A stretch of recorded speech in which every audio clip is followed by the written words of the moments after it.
कि सीएम अरविंद केजरीवाल पहुंचे हुए हैं, क्या कुछ कह रहे हैं आपको सुनाते हैं। और अजय बंसल जी ने भी वही कहा कि पहले एग्जिस्टिंग इंडस्ट्री को तो बचा लो, जो भी आता है। मैं ये बड़ी अच्छी बात आज निकल के आई है। किसी भी मुख्यमंत्री को देख लो देश भर में, वो बड़े बड़े सम्मेलन करते हैं, उसमें बड़े बड़े इंडस्ट्रियलिस्ट को बुलाते हैं, बड़े बड़े साहूकारों को बुलाते हैं और कहते हैं अब इतने करोड़ का इन्वेस्टमेंट होगा। अरे जो इन्वेस्टमेंट हो गया उसको तो बचा लो। नहीं, जो इंडस्ट्री लगी हुई है, दुकानें लगी हुई हैं, वो तो उजड़ रही हैं, वो तो पंजाब से उठ उठ के दूसरे राज्यों में जा रही हैं। जो इंडस्ट्री यहां लगी थी अब वो उठ उठ के दूसरे राज्यों में जा रही हैं, वो तो बच नहीं रही, वो तो बंद होती जा रही हैं। और हम नई इंडस्ट्री की बात कर रहे हैं। अजय बांसल जी ने बड़ी अच्छी बात कही। उन्होंने कहा जी दिवाली आ गई और अब सारे इंस्पेक्टर अपनी दिवाली लेने पहुंच जाते हैं। ये दिल्ली में भी होता था। मेरे को याद है 2 साल पहले दिवाली के टाइम कई सारे व्यापारी हमारे पास आए। मैं और मनीष सिसोदिया जी थे।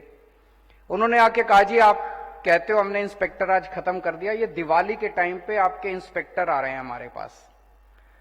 तो हमने लिखित आदेश पारित कर दिया कि कोई भी डिपार्टमेंट का कोई भी अधिकारी किसी भी दुकान पे दिवाली के टाइम पे नहीं जाएगा।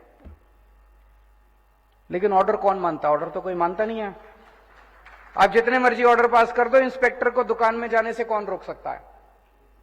तो उसी ऑर्डर में हमने लिखा कि अगर कोई आपके यहां अधिकारी या कोई इंस्पेक्टर आ जाए तो ये व्हाट्सएप नंबर है, दूर से उसकी फोटो खींच के इस पे व्हाट्सएप कर देना। भाई साहब, उसके बाद इंस्पेक्टरों ने दिवाली लेना बंद कर दिया। फिर दिवाली जनता की होती थी, इंस्पेक्टर अपने घर पे दिवाली मनाता था, जनता अपने घर पे दिवाली मनाती थी। तो इंस्पेक्टर राज खत्म करना हमको आता है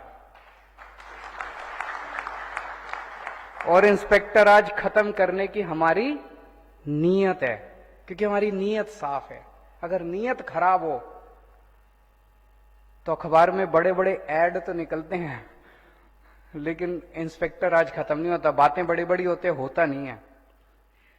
मेरे पास मैं कल शाम को भटिंडा पहुंच गया था। मेरे पास कल कुछ व्यापारी आए शाम को मिलने के लिए।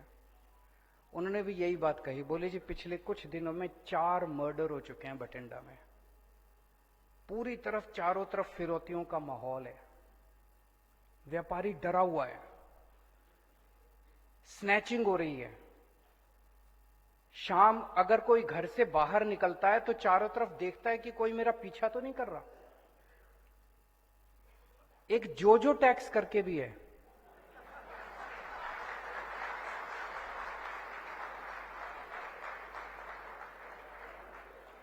है क्या? है।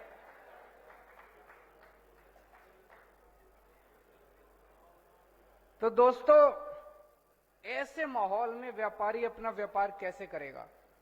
ऐसे माहौल में तो व्यापारी अपना व्यापार नहीं कर सकता। अब आप सोचो, अगर आप अपने एसी कमरे में बैठ के अगर मैनिफेस्टो बना देते तो इस जोजो टैक्स का कैसे पता चलता? जोजो टैक्स तो तभी पता चलता है जब आप लोगों के बीच में आते हैं हम लोग। तो आज 2 ऐलान करके जा रहा हूं मैं। और जैसा मैं अक्सर कहता हूं कि मैं जो कहता हूं मैं बड़े सोच समझ के कहता हूं, पूरी कैलकुलेशन करके कहता हूं। 2 बड़े ऐलान करके जा रहा हूं। पहला, हमारी सरकार बनेगी, फरवरी में चुनाव है, मार्च में नतीजे आ जाएंगे। 1 अप्रैल के बाद हर व्यापारी की सुरक्षा हमारी जिम्मेदारी होगी।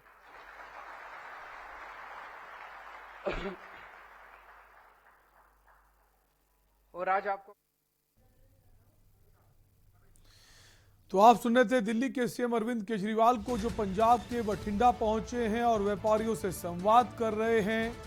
और जहां उन्होंने कहा है कि व्यापारियों की सुरक्षा की जिम्मेदारी जो आम